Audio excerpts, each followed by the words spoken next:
Hello to day 20 and chapter 20 of The Wonderful Wizard of Oz. And this chapter is titled The Dainty China Country. While the woodman was making a ladder from wood which he found in the forest, Dorothy lay down and slept, for she was tired by the long walk. The lion also curled himself up to sleep, and Toto lay beside him. The scarecrow watched the woodman while he worked and said to him, "I cannot think why this wall is here, nor what it is made of." "Rest your brains and do not worry about the wall," replied the woodman. "When we have climbed over it, we shall know what is on the other side." After a time the ladder was finished. It looked clumsy, but the Tin Woodman was sure it was strong and would answer their purpose. The Scarecrow waked Dorothy and the Lion and Toto and told them that the ladder was ready. The Scarecrow climbed up the ladder first, but he was so awkward that Dorothy had to follow close behind and keep him from falling off. When he got his head over the top of the wall, the Scarecrow said, "Oh my!" "Go on!" exclaimed Dorothy. So the Scarecrow climbed farther up and sat down on the top of the wall, and Dorothy put her head over and cried, "Oh my!" just as the Scarecrow had done. Then Toto came up and immediately began to bark, but Dorothy made him be still. The Lion climbed the ladder next, and then the Tin Woodman came last, but both of them cried, "Oh my!" as soon as they looked over the wall. When they were all sitting in a row on the top of the wall, they looked down and saw a strange sight. Before them was a great stretch of country, having a floor as smooth and shining and white as the bottom of a big platter. Scattered around were many houses, made entirely of china and painted in the brightest colors. These houses were quite small, the biggest of them reaching only as high as Dorothy's waist. There were also pretty little barns with china fences around them, and many cows and sheep and horses and pigs and chickens, all made of china, were standing about in groups. But the strangest of all were the people who lived in this queer country. There were milkmaids and shepherdesses with brightly colored bodices and golden spots all over their gowns, and princesses with most gorgeous frocks of silver and gold and purple, and shepherds dressed in knee breeches with pink and yellow and blue stripes down them, and golden buckles on their shoes, and princes with jeweled crowns upon their heads, wearing ermine robes and satin doublets, and funny clowns in ruffled gowns with round red spots upon their cheeks and tall pointed caps. And, strangest of all, these people were all made of china, even to their clothes, and were so small that the tallest of them was no higher than Dorothy's knee. No one did so much as look at the travelers at first, except one little purple china dog with an extra large head, which came to the wall and barked at them in a tiny voice, afterwards running away again. "How shall we get down?" asked Dorothy. They found the ladder so heavy they could not pull it up. So the Scarecrow fell off the wall, and the others jumped down upon him, so that the hard floor would not hurt their feet.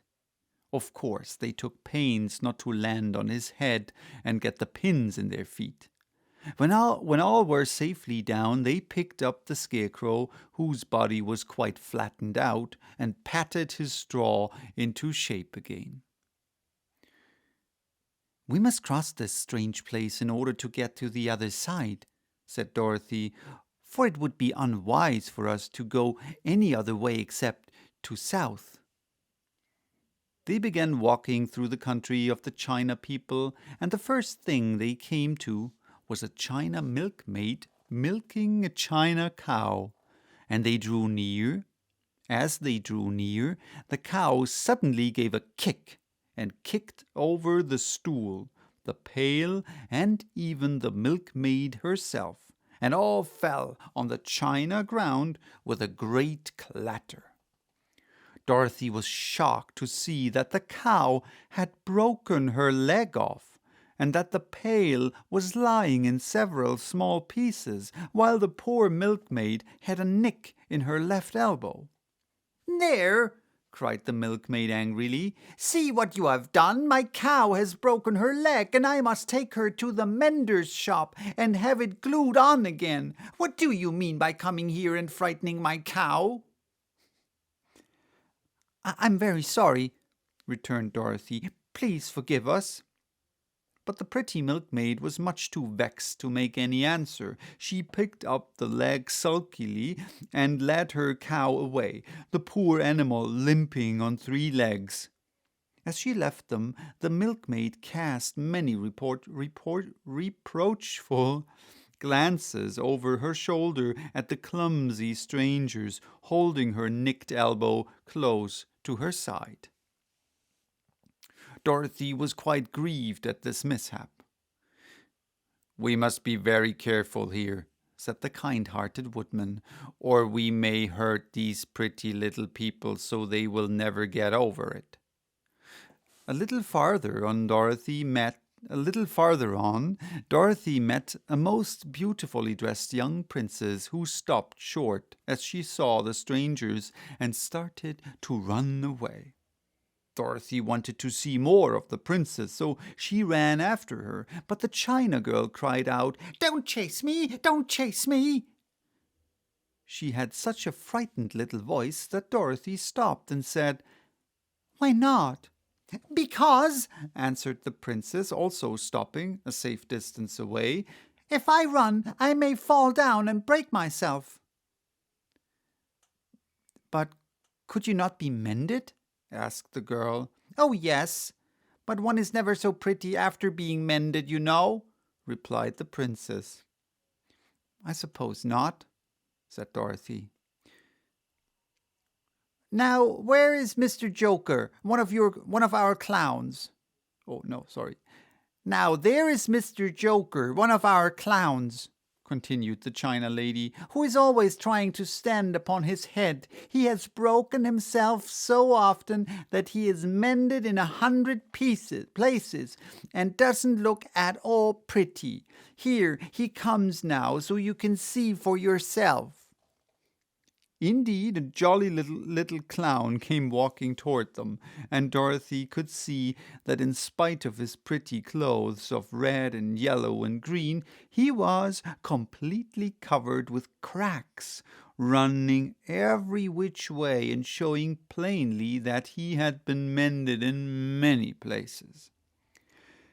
The clown put his hands in his pockets, and after puffing out his cheeks and nodding his head at them saucily, he said, My lady fair, why do you stare at poor old Mr. Joker? You're quite as stiff and prim as if you'd eaten up a poker." "Be quiet, sir," said the princess. "Can't you see these are strangers and should be treated with respect?" "Well, that's respect, I expect," declared the clown, and immediately stood upon his head. "Don't mind Mr. Joker," said the princess to Dorothy. "He's considerably cracked in his head, and that makes him foolish." "Oh, I don't mind him a bit," said Dorothy. "But you're so beautiful," she continued, "that I'm sure I could love you dearly. Won't you let me carry you back to Kansas and stand you on Aunt Em's mantle? I could carry you in my basket." That would make me very unhappy," answered the China princess. You see, here in our country we live contentedly and can talk and move around as we please, but whenever any of us are taken away, our joints at once stiffen and we can only stand straight and look pretty. Of course, that is all that is expected of us when we are on mantels and cabinets and drawing-room tables, but our lives are much pleasanter here in our own country. I would not make you unhappy for all the world, exclaimed Dorothy, so I'll just say goodbye. Goodbye, replied the princess. They walked carefully through the China country. The little animals and all the people scampered out of their way, fearing the strangers would break them. And after an hour or so, the travelers reached the other side of the country and came to another China wall. It was not so high as the first, however, and by standing upon the lion's back, they all managed to scramble to the top. Then the lion gathered his legs under him and jumped on the wall. But just as he jumped, he upset the china church with his tail and smashed it all to pieces. That was too bad, said Dorothy. But really, I think we were lucky in not doing these little people more harm than breaking a cow's leg and a church. They're all so brittle. They are, indeed, said the Scarecrow, and I am thankful I'm made of straw and cannot be easily damaged.